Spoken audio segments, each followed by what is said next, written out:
就呢個就係第6章咯喎。我哋進入最後一章，以弗所書第6章就廿幾節經文，24節經文啊。咁就第6章裏邊咧，就係喺呢段嘅中間開始嘅。C 段咧就係家庭生活嚇。呢個家庭生活咧就講夫婦之間、父子之間同埋主僕之間嘅。咁所以咧就佢就喺第5章尾咧就講咗第1部分。而家第6章就開始講第2同埋第3部分，跟住咧仲有2個段落，就係屬靈嘅軍裝同埋結語嘅。咁所以而家我哋就進入去第2部分咧，C 段嘅第2部分咧就係第6章1到4節，就父子嗰個嘅相待父子相待。咁呢度有幾節經文啦，咁我哋開始睇一睇啦。咁第6章第1節你們作兒女的，要在主裏聽從父母，這是理所當然的。要孝敬父母，使你得福，在世長壽，這是第一條帶應許的誡命。咁呢個第2節同第3節就係連埋一齊嘅，好似一句咁樣分開咗2節咁樣啫。咁呢度咧就講到主要就係講到呢個嘅兒女點樣對父母嘅咁要聽從啦第1節就講聽從啦，第2節咧就係講孝敬啦聽從就易啲明白啦，即係講句説話咧就聽佢啦就聽照做啦。咁但係都有個限制嘅，咁佢係話咧就係要在主裏聽從嘅。咁即係講到咧，若果你唔係喺主裏邊嘅咧，就唔使聽從嘅喎不過咧就嗰個態度咧，仍然都係要係尊敬嘅。咁係理所當然嘅。點理所當然咧？即係應該係咁做嘅即係就算唔係話喺聖經裏邊講啦，咁在平常嘅社會嘅家庭嘅呢啲制度裏邊咧，都係應該聽從噶嘛。所以呢個理所當然嘅。咁呢個孝敬咧就包括咗啲咩咧？就呢個第2節講孝敬啦，就包括咗順從、尊敬、愛護，使到父母感覺愉快嗰個意思咁呢個咧就唔係淨係喺新約呢度出現嘅，喺呢個教導咧就喺10誡裏邊都已經有噶啦。孝敬父母喺10誡裏邊出埃及記20章就12節嗰度就係講咧，就係當孝敬父母，使你的日子在耶和華你神所賜的地上得以長久。申命記咧就重複咗呢句嘅，就當照耶和華你神所吩咐的，就孝敬父母，使你得福，並使你的日子在耶和華你神所賜你的地上得以長久。都係一樣嘅意思啲字稍為少少唔同啫。咁呢個咧就係早到係摩西嗰個時候咧，俾10誡咧就已經有噶啦。咁呢個咧仲係一個帶應許嘅誡命咁所以呢個即係帶應許係乜嘢咧？即係如果你咁樣咧，就你可以得福，咁仲可以在世長壽。而喺舊約所講嘅字句咧，就話得福啦，就一樣啦，就喺神所賜你嘅地上咧，就能夠得以長久即係唔使俾敵人嚟到佔領等等可以長壽啦，你又住得耐啦，自己在個人嚟講。咁所以呢個係帶應許誡命咧，就好早已經有噶啦，即係舊約嗰個時候已經有。咁呢句説話咧，就俾全以色列人整個民族嘅喎，即係唔單止淨係個人。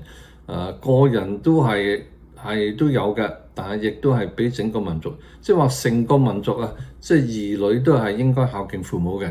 咁呢個都好合理即係呢個唔係話單係個體嚟講，就整個民族都應該咁樣做嘅。咁呢一度就未完嘅，咁繼續講啦。聽從我就正已經提過啲啦。咁就即係話咧，就在主裏邊咧，呢個值得再提一提咧，就係話，如果父母咧要即係兒女做一啲嘢咧即係好多時都吩咐兒女做呢樣做嗰樣當中有教導等等啦即係按着神嗰個嘅旨意嚟到做嘅咧，按着聖經嘅咧，咁呢啲全部都要聽從㗎，即係冇乜例外㗎啦。呢啲即係教你啱嘅嘢，你就要聽從㗎啦。咁其實呢個咧就在聖經以外即係都應該係咁樣做啦。但係如果佢係有啲未信噶嘛，好多都未信噶嘛。咁如果佢教你嘅時候，咁當然呢句説話你未信嗰啲就冇理會到聖經呢度嘅教導啦。但係在聖經裏邊咧，即係如果父母或者有未信嘅，咁佢教你嗰啲嘢係唔合乎聖經，即係同聖經原則相反嘅咧，咁你就唔需要盲目遵從嘅喎。即係但係咧，你嘅態度咧，即係遇到咁嘅情形之下咧，態度仍然要謙虛嘅，要恭敬嘅嚇。解釋點解唔能夠聽從嘅原因。咁有啲父母就會開通啦，即係明白到原來即係聖經有咁嘅教導嚇。咁其實都係一個好嘅機會，讓佢哋知道原來聖經係咁講嘅，讓佢哋能夠認識多啲關於神嘅嘢。咁所以呢個咧就呢句説話咧係聽從咧嚇，就係在主即係在主嘅説話裏邊係有範圍嘅，在主裏聽從嘅。咁但係孝敬就冇呢句説話嘅喎，即係話你無論點都係要孝敬嘅喎，即係你聽從係一個佢講你聽啊嘛，孝敬係淨係你去做嘅嘛。咁呢個理所當然嘅，咁唔單止係聖經所講啦，常人都係咁啦。咁呢度咧就仲有一節嘅，就係你們作父親的，不要惹兒女的氣，只要照着主嘅教訓嚟到警戒養育佢哋啊。咁惹兒女嘅氣，即係激嬲咗啲兒女啦嚇。咁你可能係做嘅嘢即係唔啱啊，唔公平啊，或者係唔合理啊，或者係強制嘅手段啊，自己冇榜樣啊，講得唔做得啊。教兒女係咁樣，不過就唔好跟佢點樣做，就聽佢個話講啊。即係好多呢啲咁樣咧，就有陣時就唔合理咧，就讓兒女生氣咁所以呢個都係有一個嘅即係對翻父母嚟到講，父親啊特別。咁呢個就係要照着佢哋要照着主嘅道嚟到教訓佢哋、警戒佢哋、養育佢哋。所以如果父親認識聖經，知道神嘅話語嘅時候咧，知道神嘅心意嘅時候，就用呢啲説話嚟到去教兒女咧，咁你就係好安全啦。兒女就一定要聽啦，在主裏邊要聽，咁亦都唔會激到佢哋嘅氣啦嚇。咁即係家庭就會和睦啦。咁呢個就父子嘅相待啦嚇，就1到4節。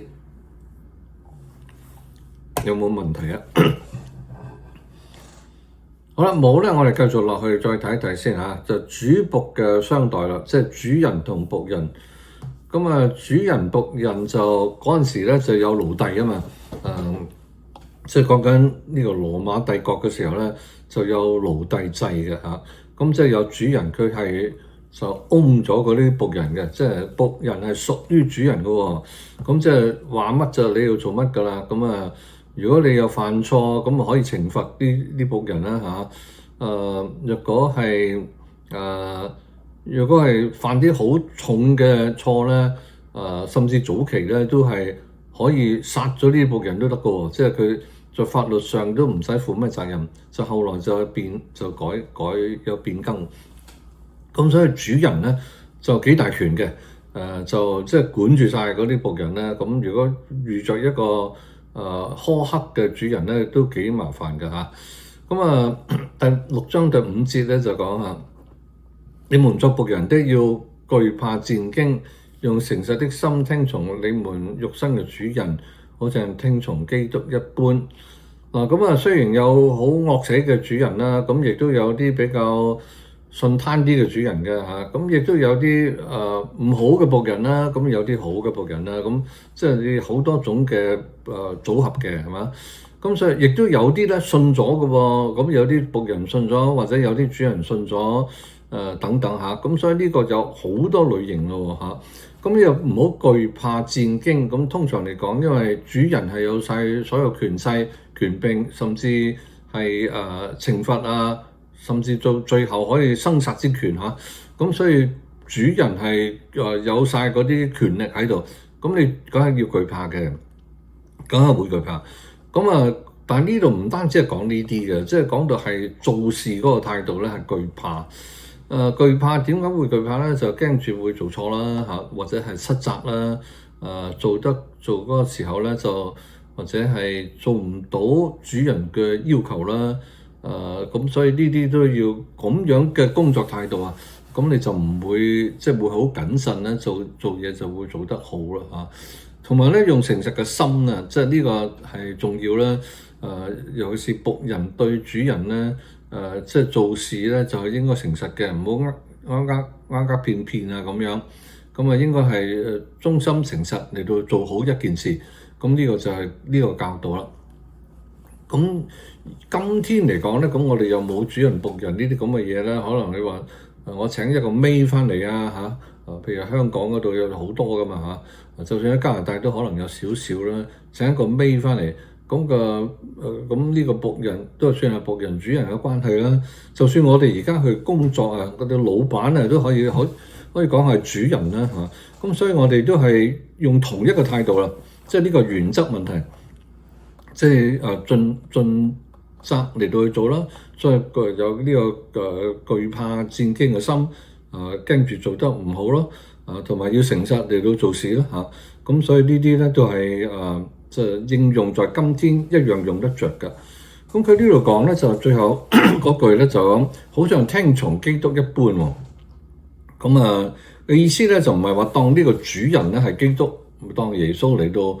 咁樣對待嘅嚇，就唔係咁樣嘅。就係講佢哋所講嘅説話，佢哋嘅吩咐咧，好似聽主嘅説話一樣啫。即係就唔係用唔同嘅法碼，即係唔同嘅準則嚟到去行事啦、聽從啦嚇。咁所以係對神對人都係應該一樣嘅，所以唔應該唔同。尤其是我哋侍奉嘅時候咧，我哋好似同人做嘢咧。其實咧亦都係同神做嘢嘅，咁所以呢個係出於神嘅工作咧，咁就係用同一個態度，就冇分人同埋神噶啦，因為冚唪唥都係做俾神嘅。第6節第7節，不要只在眼前侍奉，像是討人喜歡的，要像基督的僕人，從心裏遵行神的旨意，甘心侍奉，好像服侍主，不像服侍人。嗱，呢度喺哥羅西書都有講嘅，即係我哋做嘢咧就唔好似做俾人睇啊！即係呢個老闆喺度咧，我就做勤力或者係做得好好，個樣好似勤力咁啊！咁一行開咗或者唔喺度咧，就唔使做嘢嚇。咁而家啲今天嘅世代亦都係好多人係咁噶啦嚇，即係冇人看住我唔使做嘢，做咗都冇人知嚇，咁我做咩要做啫？即係啲人係咁樣睇啊嘛。咁但係呢度講咧就唔好咁樣做，因為你俾人睇就討佢喜歡，咁討佢喜歡係 OK 嘅，咁只不過唔好話淨係討佢喜歡，咁佢唔睇唔到你就唔討佢喜歡就唔做嘢，就唔係咁嘅意思。咁就要好似基督嘅僕人咧，就係遵行神嘅旨意，就做到最好盡責嘅，就做俾神睇啊。咁神咧就係你又見唔到神啦，但係神又見到你喎嚇。咁所以你有冇偷懶，有冇盡忠全部知道；有冇遵行神嘅旨意，全部又知道。咁所以就要用咁樣嘅態度嚟到去做事喎。咁第7節講到甘心侍奉咧，呢個甘心就係 wholeheartedly 嘅意思嘅英文。甘心呢個中文咧，好似覺得話唔甘心，點唔知唔甘心咧？即係我都覺得唔想做呢樣嘢嚇。即係亦都唔願意就好似同英文呢個 wholeheartedly 都好接近嚇，但係都有少少嘅唔同。點解會唔甘心咧？就可能咧就係覺得係主人呢個上司咧，又係信咗主嘅喎。咁我同佢嘅輩份都平等㗎嘛，在神面前全部都平等。咁所以主人僕人都係平等。我要聽佢講嘢，我又唔好甘心喎，因為我哋應該平等噶嘛。即係有呢啲咁樣嘅態度啊。可能有啲人就呢個教會咧，以弗所教會有好多種唔同嘅人喎，有啲外邦人，有啲主人，有啲僕人，有啲猶太人，乜都有嘅嚇。所以有啲咧就係都係信咗主嘅全家，咁就有少少唔甘心啦。呢個可能係咁樣解釋啦嚇。咁好似服侍主不是服侍人，所以你雖然我哋平等咧，咁佢又主人咧，佢又有一個崗位噶嘛，咁所以都係要服侍人咧，好似服侍主一樣嘅。咁呢個咧就係到第7節啦嚇。咁佢有個原因嘅，咁因為曉得各人所行的善事，不論是為奴的自主的，都必按所行的得主的賞賜。咁因為曉得各人所行的善事咧，即係僕人又好，主人又好，所做嘅事都應該行善事，都係做好嘅事、正當嘅事。就係各人所做嘅事咧，都係得主嘅賞賜。因為每一個人咧，信得主嘅人所做嘅嘢咧，都好似為主而作嘅。咁你做得好，忠心盡責，咁咧就得到主嘅賞賜。唔論你係為奴或者係自主嘅喎，即係你係僕人又好，主人又好，我哋係老闆又好，我哋做僱工嘅又好，都係所做嘅嘢咧，都好似同神做一樣，就係唔係同人做佢咁樣嘅，咁就會得到主嘅賞賜。咁呢個就係做僕人嘅啦嚇。咁至到做主人嘅咧，亦都係一樣啊。佢話也是一理，同埋一個原理啊。雖然主人僕人就唔同嘅崗位咧，但係佢哋所做嘅嘢咧，都係因為咁樣嚟到得到主嘅獎賞。係每個人做嘅嘢咧，係求神嘅喜悅，就所以得到神嘅賞賜，都係因為主人僕人都係有同一個主啊嘛，也是一理。咁所以咧，佢哋要做嘅咧就唔好威嚇啊！就算唔係話講到佢要驚嚇，即係上兩節就嗰句説話點樣講啊？上兩節佢要懼怕戰驚噶嘛，僕人要講噶嘛。咁人哋已經係懼怕戰驚啦，你就唔好去威嚇啦，係嘛？咁所以咧，你又唔好特別嚟到嚇佢哋，或者去威嚇佢，我會懲罰你㗎。即係有主人有好大嘅權㗎嘛。咁所以咧就可以威嚇啲僕人啦，甚至可以欺凌啲僕人啦嚇。咁所以你唔應該咁樣做，因為咧你又唔係大晒，因為天上仲有一個主喺度，呢個主咧就係即係公正嘅，就係唔係偏待人嘅。咁所以呢個咧就要僕人同埋主人咧都係一樣，也是一理。主人亦都要小心行事。因為有天上嘅主嚟到睇住嘅。咁呢度講到呢個奴隸嘅制咧，就即係保羅咁樣寫咧，就當時嘅制度有主人僕人，咁就唔係話聖經贊同呢個嘅奴隸制，但係咧就亦都係唔主張唔鼓勵咧嚟到去用武力嚟到改革呢個制度，所以保羅就冇任何嘅意思嚟到改呢個制度嘅。咁但係以後即係奴隸，即係呢個制度改咗之後咧，都係受基督教呢啲聖經嘅教導咧影響好多嘅，即係令到呢個改革唔會再有呢啲不平等，對人不平等嗰個看待啊。好啦，咁呢個就到咗第6章第5到9節咯。咁呢一段咧，家庭嘅生活就完噶啦。睇下大家有冇咩問題啊？呢度冇啦，我哋進入 D 段咯。D 段咧就係屬靈戰爭啊。屬靈戰爭呢一段咧，其實就講嗰個軍裝啊。屬靈嘅全副軍裝，大家都會熟悉嘅呢個。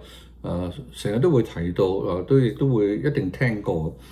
咁佢第呢個 D 段開始咧，就係第10節開始啦。佢話我仲有末了的話，你們要靠主，倚賴他的大能大力，作剛強的人。咁保羅講到呢度嘅時候咧，差唔多寫完啦呢封信。咁即係因為以弗所書一路講到教會嘅嘢啦，教會嘅運作啦，教會裏邊有好多唔同嘅人，有唔同嘅職位，有唔同嘅恩賜，又要合一，跟住又講到信徒唔應該做嘅嘢，又應該做嘅嘢，講好多啦。咁到接近第5、第6章就講到信徒應該做嘅嘢啦，就主要講呢啲啦。咁如果講到呢度，仲有咩好講咧？即係到寫信都完啦嚇，咁仲有幾節嘅經文，咁佢就話我仲有末了的話，即係仲未講晒，仲有少少説話。咁呢個咩説話咧？就係漏咗一樣嘢未講咧，就係要靠主，要依賴佢嘅大能大力作剛強嘅人。作剛強嘅人點解要剛強咧？在真理上站立得住啦，呢個係一樣嘅睇法啦。另外咧就係因為有人會攻擊，即係有魔鬼會攻擊嘅，有天上屬靈氣邪靈嗰個嘅攻擊呢啲嘅信徒嘅嚇。天空屬靈氣嘅惡魔呢啲咧就會攻擊嘅，所以你要作剛強嘅人。如果你用自己嘅能力嚟到靠着自己嘅能力抵抗咧，你一定會失敗嘅，因為咧我哋係唔夠呢啲屬靈氣嘅嚟到打嘅，即係魔鬼咧就要唔會吝嗇，唔會可憐，唔會同情我哋嘅，即係在各樣嘅方法咧就係用各樣嘅方法嚟到攻擊我哋嘅，所以我哋一方面要依靠主嘅。要大能大力咁嚟到去抵擋，亦都係要我哋就要認識自己係冇呢個能力，所以要穿戴軍裝，跟住落去就嗰啲軍裝啦。要作一個剛強嘅人咧，先至能夠抵擋得到呢啲魔鬼嗰個攻擊。咁呢個咧就係呢一節引落去，跟住所講嘅説話，即係點解要穿戴呢啲軍裝咧？因為我哋係在喺敵人面前咧要打仗嘅。咁11節開始咧就係講呢個軍裝咯。咁要穿戴神所賜的全副軍裝。咁呢個全副軍裝咧喺呢幾節嘅經文裏邊咧就有形容嘅。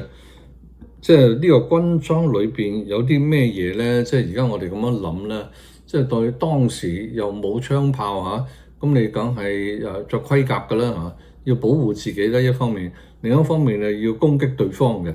咁所以咧就一陣間我哋睇落去嘅時候咧，我哋就會睇到呢個盔甲咧就有防有守有攻有向前嘅。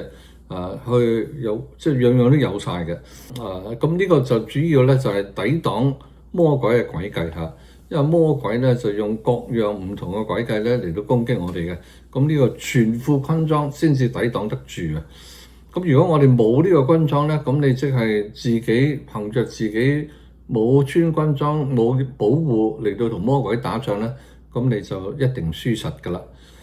咁呢個就解釋啦，就係點解咁緊要咧？呢個敵人點解咁緊要咧？第12節咧，佢話：因為我們並不是與屬血氣的爭戰，乃是與那執政的、掌權的、管轄這幽暗世界的，以及天空屬靈氣的惡魔爭戰。咁即係俾我哋睇到咧，我哋唔係同人打仗啊，即係而係同呢個魔鬼打仗，係唔係屬血氣嘅？即係人類嘅屬血氣啊嘛。咁呢個並不是屬血氣，就係屬邪靈嘅。咁屬邪靈嘅打仗，咁我哋就要用抵擋邪靈嗰啲嘅方法嚟到先至打得勝啦嚇。咁呢個不是屬血氣係邪靈，咁就係邊啲咧？佢話就係嗰啲執政的、掌權的、管轄這幽暗世界的，同埋天空屬靈氣嘅惡魔啊！即係呢幾樣嘢喎嚇，你睇到執政掌權好似呢個世界上政權嗰個，即係啲在位或者國家嘅元首啊等等，佢唔係指呢啲嘅，點解咧？因為佢嗰個乃是啊嘛，即係一路講，即係前文就講緊屬血氣嘅爭戰，咁呢度咧就話咩？即係邊啲咧就係呢啲都係屬血氣嘅，呢啲執政嘅掌權嘅，咁係掌管呢個幽暗世界嗰啲權勢啊！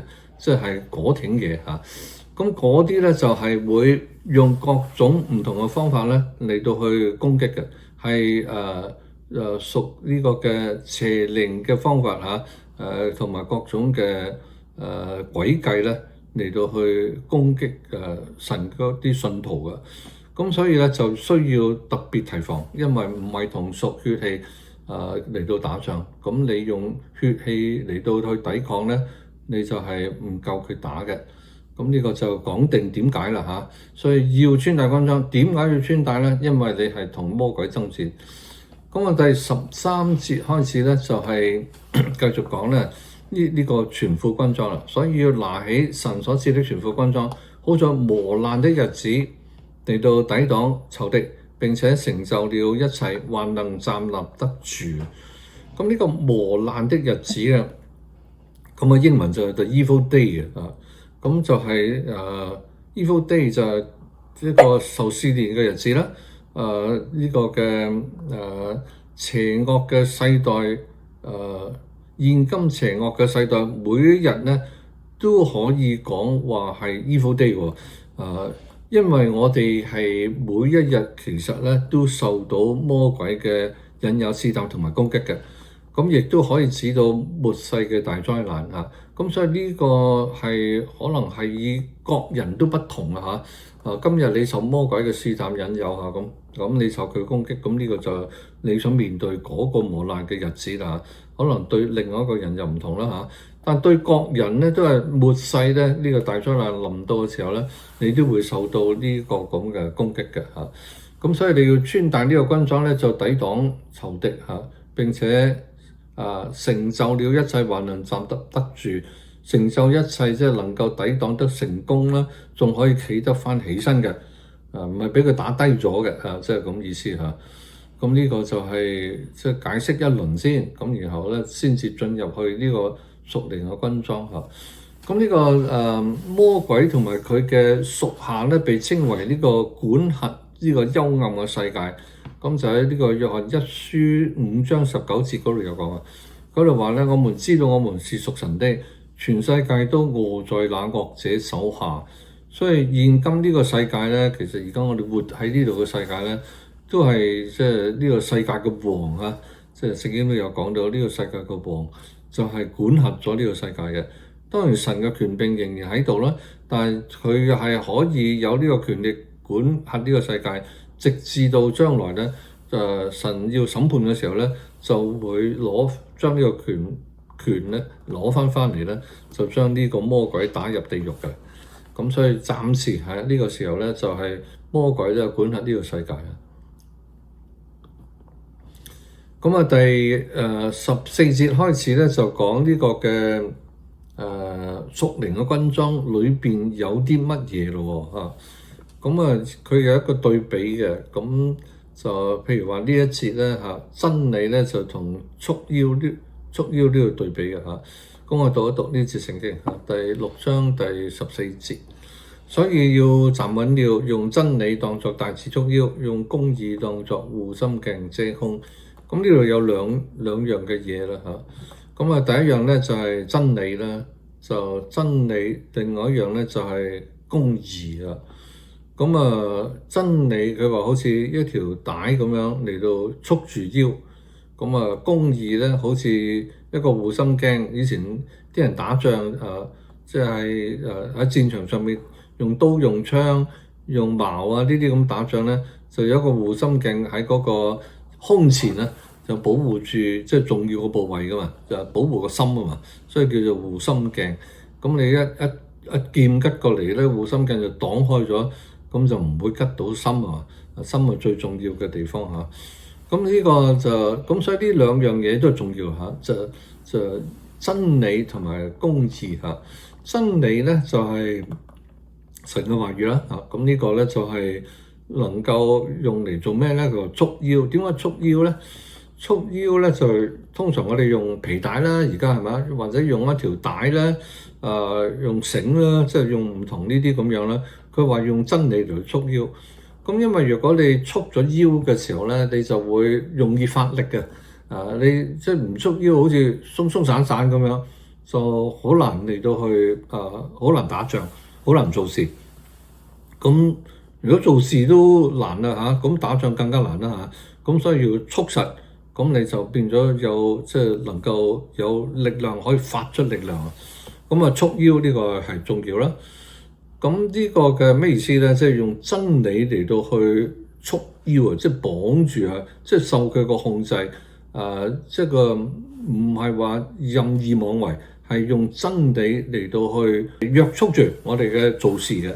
咁啊，唔係亂做嘢嘅。咁呢個真理憑真理行事啊。咁所以呢個打仗都係要咁樣嚇。一真理係重要嘅。咁啊，呢個真理可以約束我哋啦，就俾我哋知道係乜嘢係啱，乜嘢係唔啱。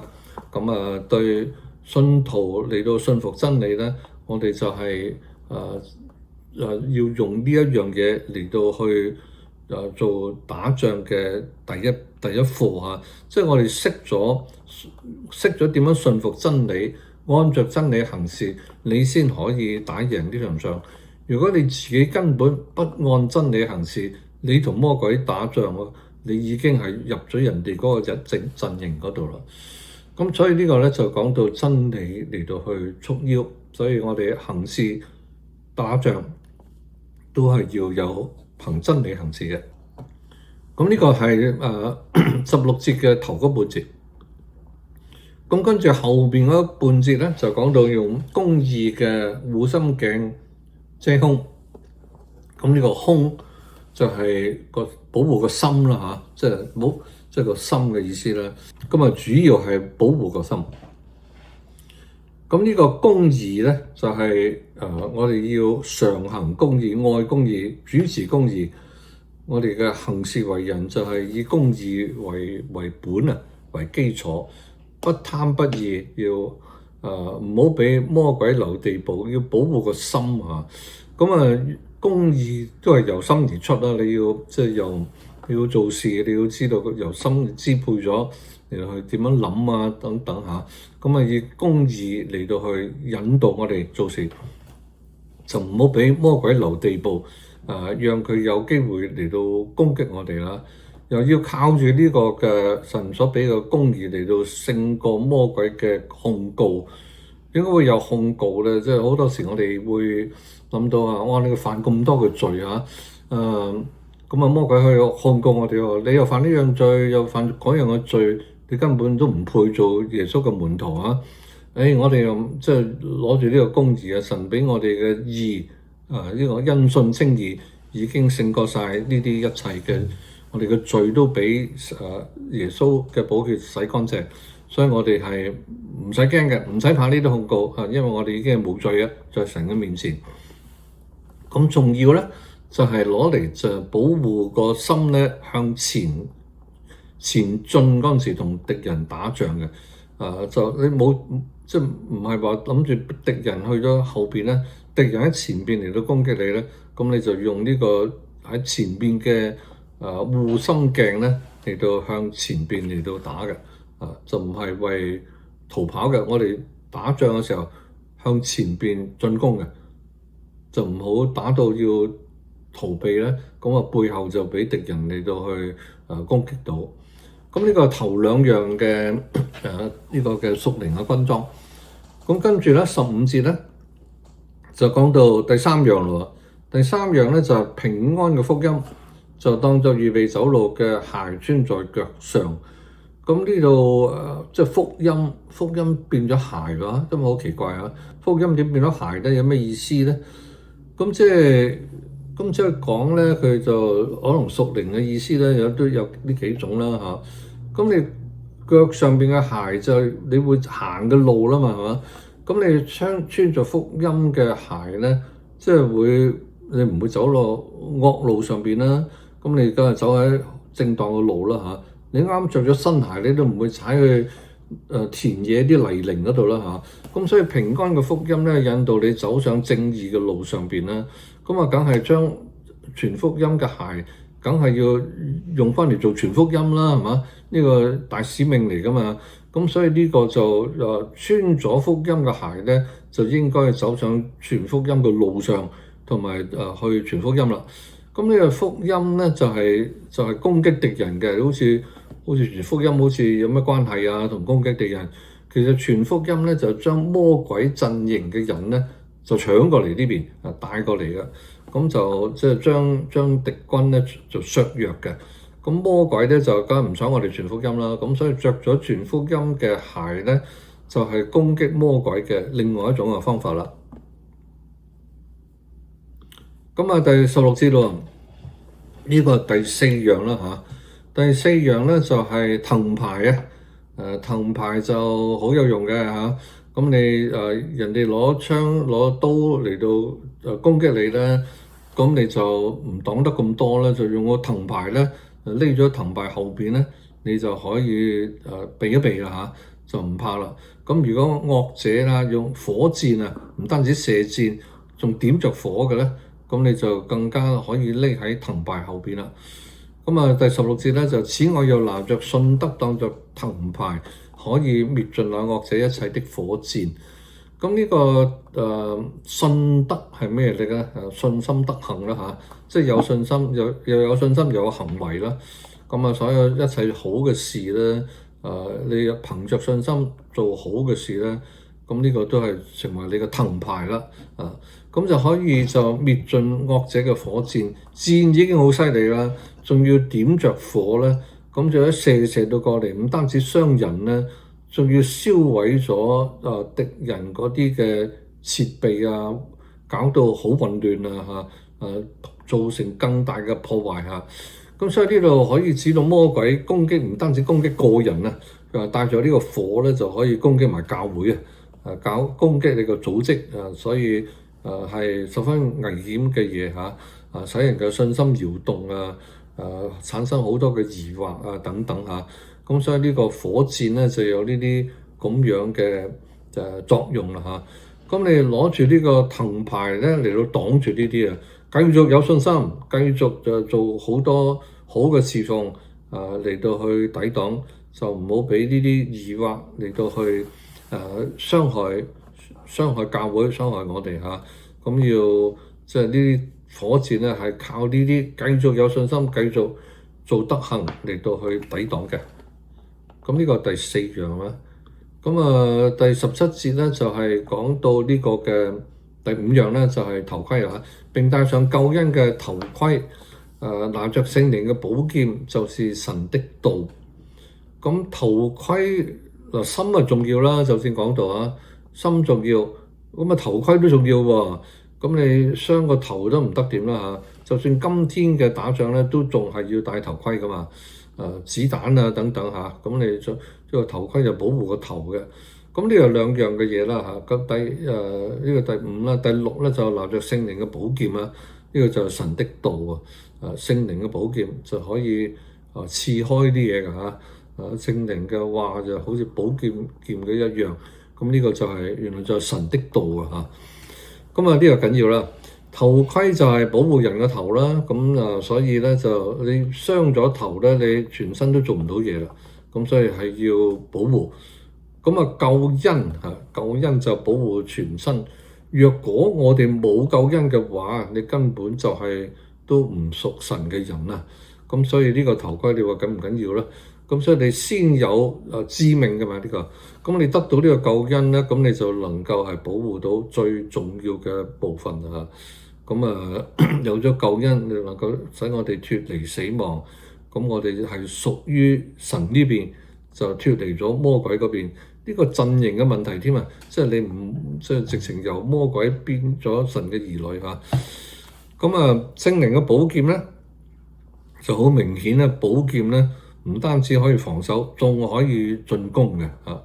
咁頭盔你唔可以攞嚟打人啦嚇，咁但係就防住啦嚇。但係聖靈嘅寶劍你可以攻擊喎，可以攻擊魔鬼喎。所以耶穌受試探嘅時候都係用聖靈嘅寶劍啦，引用聖經嘅話語嚟到抵擋翻魔鬼嘅攻擊、魔鬼嘅引誘仲用聖靈嘅寶劍。所以熟讀神嘅話語，明白聖經，知道神嘅心意係乜嘢，就攞住神俾你嘅話語咧，就打翻轉頭，咁就成為你嗰個聖靈嘅寶劍啦。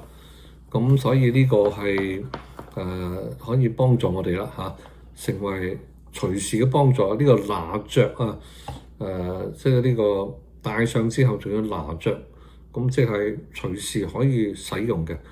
呢個就係神嘅道，第17節。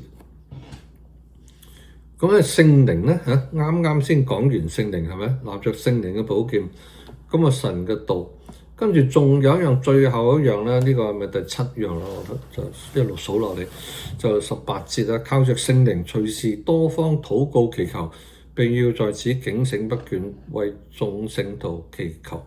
所以聖靈靠着聖靈嚟到祈禱，呢個就係好犀利嘅武器啊！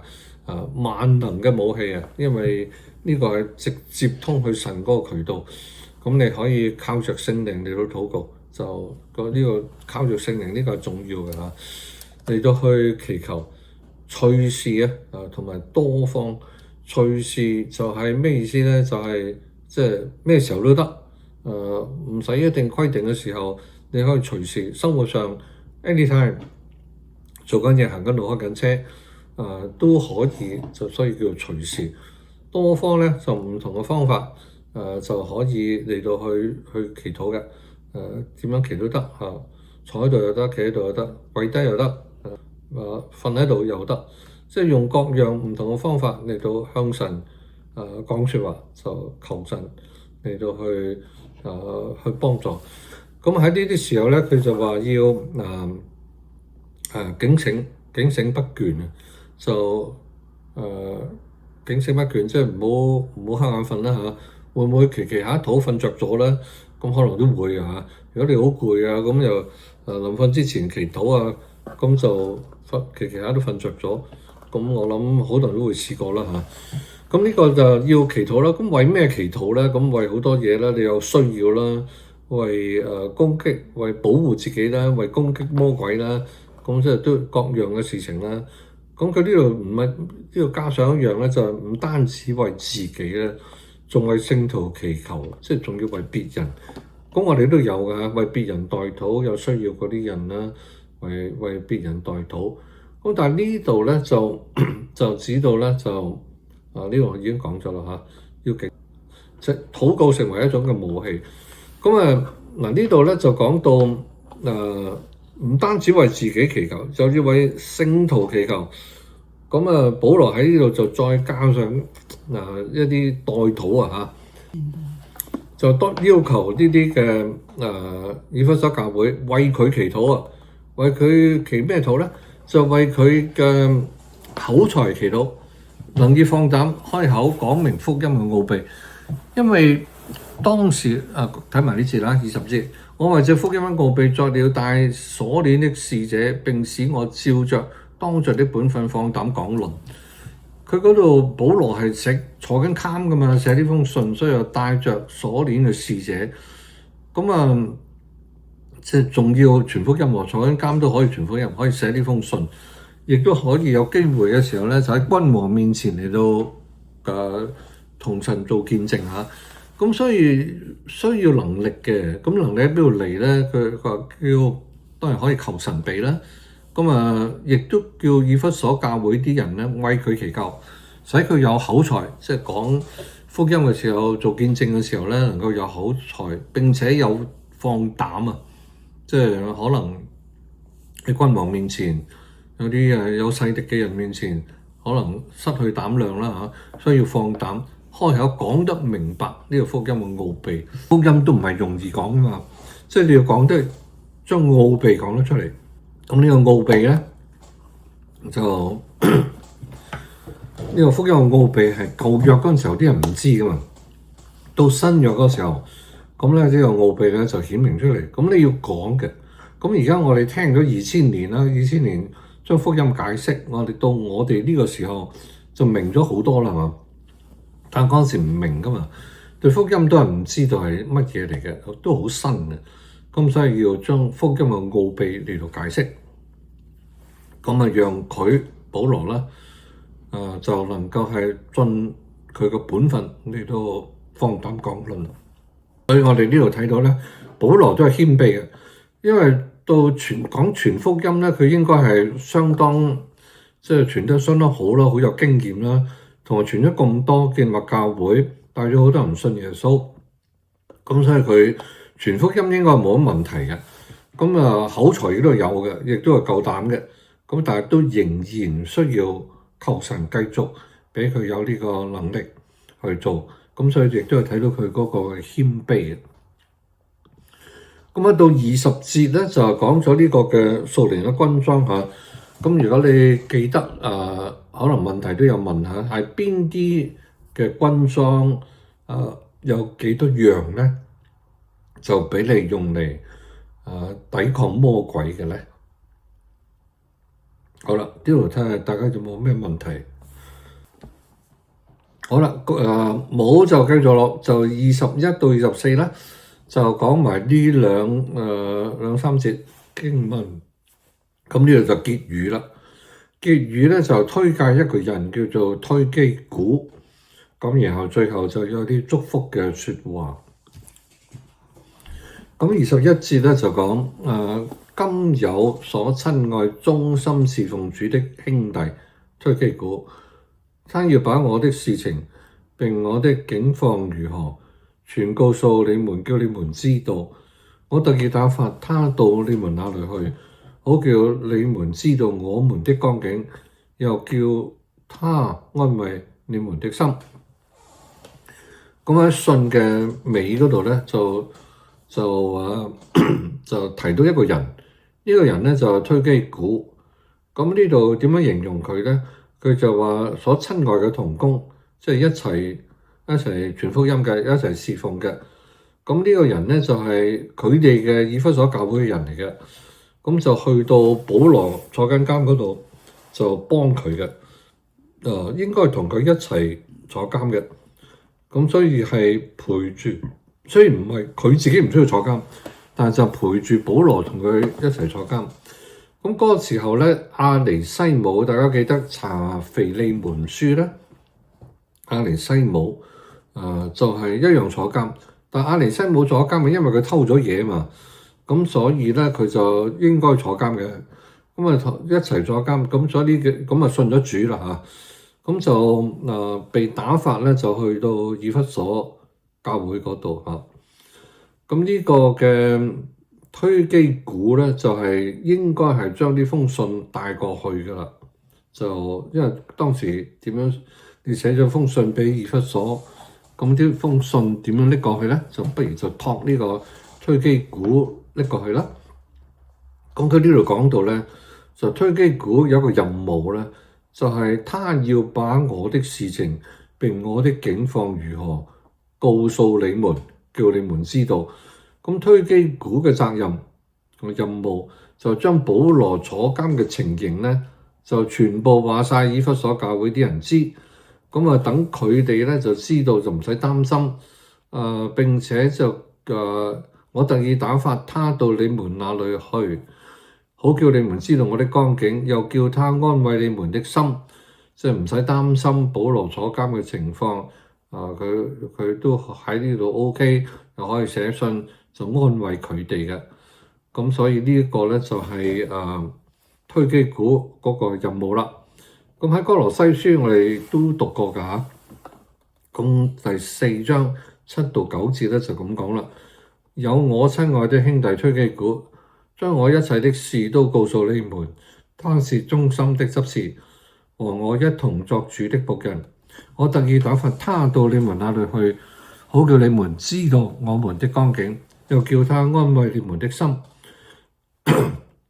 我又打發一位親愛忠心的兄弟阿尼西姆同去，他也是你們那裏的人，他們要把這裏一切的事都告訴你們。呢個啲字句啲差唔多嚇，咁所以哥羅西書同埋以弗所書咧都係監獄書信啦，咁所以都係寫呢啲信差唔多時候，咁保羅都用翻同樣嘅語句，咁呢度清楚啲啦，就講埋阿尼西姆都一齊去嘅。咁當然呢個哥羅西書就俾哥羅西教會嘅啦，咁所以咧就推基古咧都係有責任咧，都帶埋信咧就俾哥羅西教會嘅。咁所以呢兩本書都幾相似咯。好啦，就呢個咧就講到結語啦。咁仲有兩節經文，呢兩節經文咧就講到祝福嘅。咁23節咧就講願平安仁愛信心從父神和主耶穌基督歸於弟兄們，並願所有誠心愛我們的愛我們主耶穌基督的人都蒙恩惠。咁呢個咧就係結尾嘅祝福，平安、仁愛、信心呢三樣嘅嘢啊，就從神嗰度、耶穌基督嗰度就歸俾佢哋。咁呢個同信嘅開始就係互相呼應啦。呢封信嘅開始就係先講祝福，願恩惠平安從神我們的父和主耶穌基督歸於你們。咁呢個就係1章2節所講嘅。咁所以咧開始就要祝福，結尾亦都係祝福嚟到去結束呢封信嘅。好啦，咁呢個第6章就查晒啦。停一停，睇下大家有冇咩問題。好，有冇咩問題？冇問題。咁我有幾條喎？唔係好多嚇。應該係睇下先。都唔係喎，都有14條。OK，咁呢度有14條問題，咁就係全部都係第6章嘅。咁啊，大家可以翻去睇睇。就分呢幾段嚟到問啦嚇。好啦，咁呢個我就會俾大家就咁你2個禮拜之後，我哋又翻嚟睇睇。